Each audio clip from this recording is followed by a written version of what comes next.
here today with Helen Stumbos, who is the CEO of the Good Games. Helen.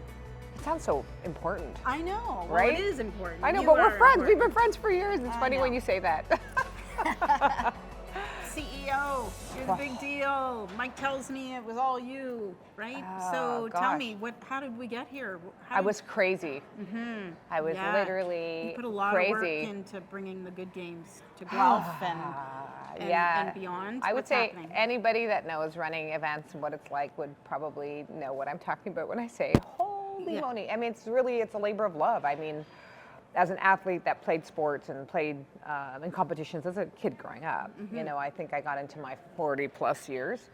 And Well, that's good because yeah, that's what this is all about, Yeah, right? It's for aging athletes. Yeah, so I got into, you know, my 40s and I started playing beach volleyball and I always was like, why aren't there tournaments for people like me? And I mean, I thought part of the most fun I think of when I think of my childhood, I think of soccer, I think Yeah. of my team, I think of tournaments, I think of hanging out with my friends, and I'm like, why does that have to stop at a certain age? And how does it stop for somebody like you who was a pro? You were a Yeah. pro soccer player. How do you stop and go to nothing? Yeah, that was, I think I went through a bit of a period in my life where I was trying to figure out who I was. And in that period, I think I was like, I'm an athlete at the core of who I am. I'm an athlete. I love to play sport. I like to move my body. And that's when I started playing beach volleyball. I went to a tournament. I was like, oh my gosh, that was so much fun. And so, you know, it was like, why don't we have more events like this for people like me? Sure. And you know, when you think of why did you create it and how did you create it, I sat as an athlete and I went, what would I want? What would I want to see? I've been to, you know, my post-soccer career took me to, you know, various Olympic Games or World Cups or big multi-sport games. And I was even in Vancouver for the America's Masters Games in 2016. And it was an adult tournament. And I just thought, why, like, that's a one-off, you know, those happen once every, I don't know how many years, but I was like, how do we create something that gives athletes like me something to do on an annual basis? And I'd known about the Huntsman Games, which are down in the United States. They're in over 55 games, and they're an annual event. And you know, kind of went down and met with them, and I was like, well, why wouldn't there be something for us in Canada? Although it's an international event, but over, you know, as an adult, and I'm calling adults anybody over 20. I think that's when we see sport kind of trail off. So the games were really created with me thinking, you know, what would I want to do? And, you know, I think one of the coolest parts that I wanted to bring to the table that was different was a lot of these games that I've been to, like a multi-sport games like the ones in Vancouver, was you were traveling so far to go from A to B. So I went to beach volleyball, I went to soccer, it took me an hour. Oh my God. And then the festival was downtown at Jack Pool Plaza, which was far. And then I thought, well, how do you create an experience and an environment where the athletes don't ever have to travel far, so they can stay under, you know, in a small area where they can walk to everything. And so, you know, we were lucky enough to have the University of Guelph here, you know, probably some of the best facilities in the country, I would say, sports facilities. And then we were like, well, what do we do with the festival? And then, you know, we kind of brought the festival and we put it right in the middle. So we took over a parking lot and a grass field, weren't sure how that was going to work. But then, you know, we saw the first year, which was in 2023. And we were like, oh, this is really good. Like, all the athletes were saying it was great. They could walk to the festival. But I think the coolest thing we saw in 23 was we had people coming, and I wasn't sure about this, coming just to the festival. And so it went from the festival was created to entertain the athletes to, okay, the festival, it's almost its own entity. And I remember sitting with a friend of mine in 23, and we had a beach volleyball court. We built an Olympic court right in the middle. And she comes up to me, and she came with her husband, and she was like, oh my God, Helen, like, you have like some of the best volleyball players playing in your beach volleyball tournament, the best players in Canada. And I was like, I was like, yeah, I know. And she was like, hold on. And so she called up her nephews, and they drove here an hour away just to come watch a beach volleyball. And a light bulb went off, and I went, this is bigger than just entertaining the athletes. This is a community festival. And this is something, you know, we kind of say, similar to the Calgary Stampede, where they have the rodeo, where, you know, people come compete in the rodeo. We have the athlete competitions, where people come compete in the athlete competitions.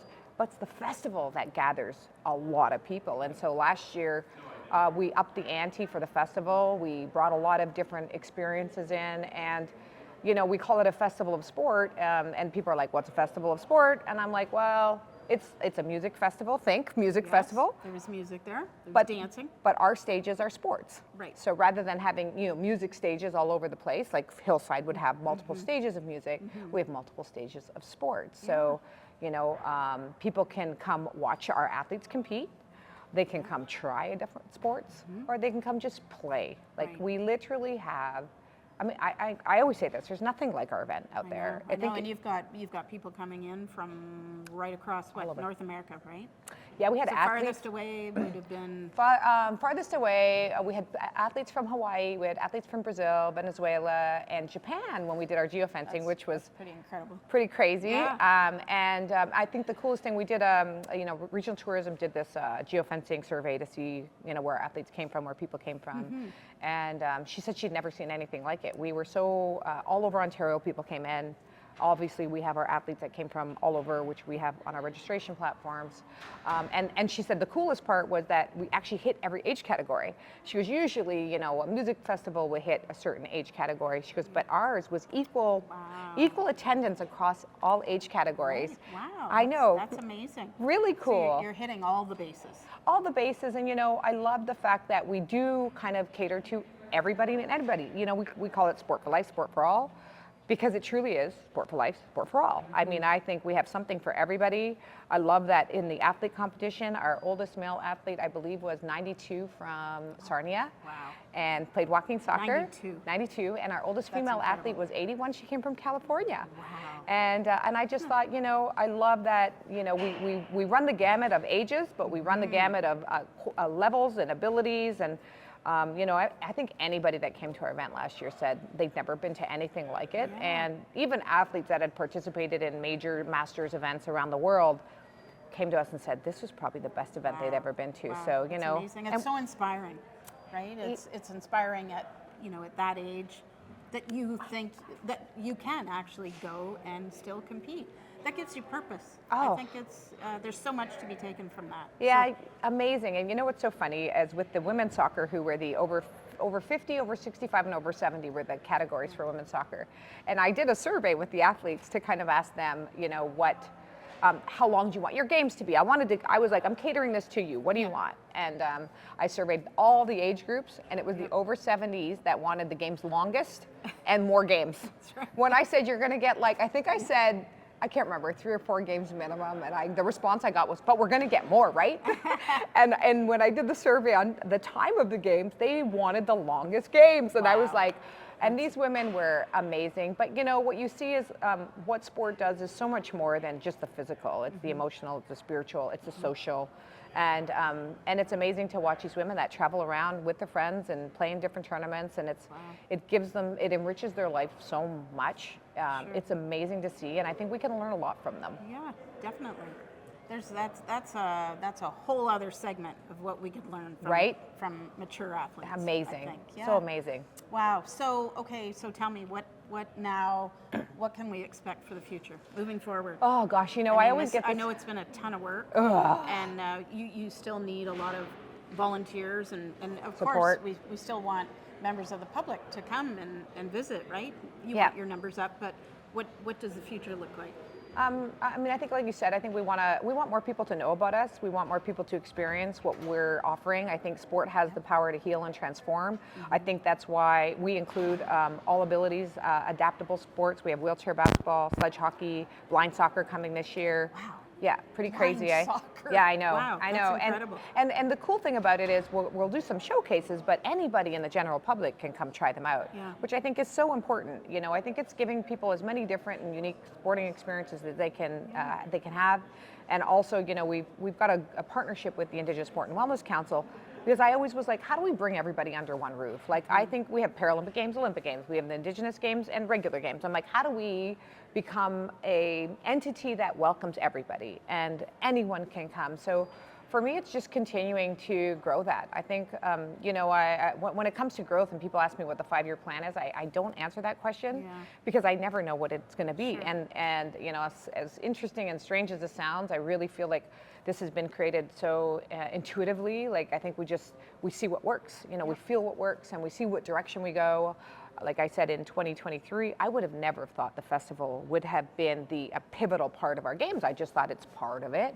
But now I'm like, it's the athlete competition and the festival are equally as important. And the festival's taken a lot more, we put a lot more energy into it because we realize that that's one area where we can really grow the interest of participation, attendees, getting more people from across Ontario and Canada to know about it.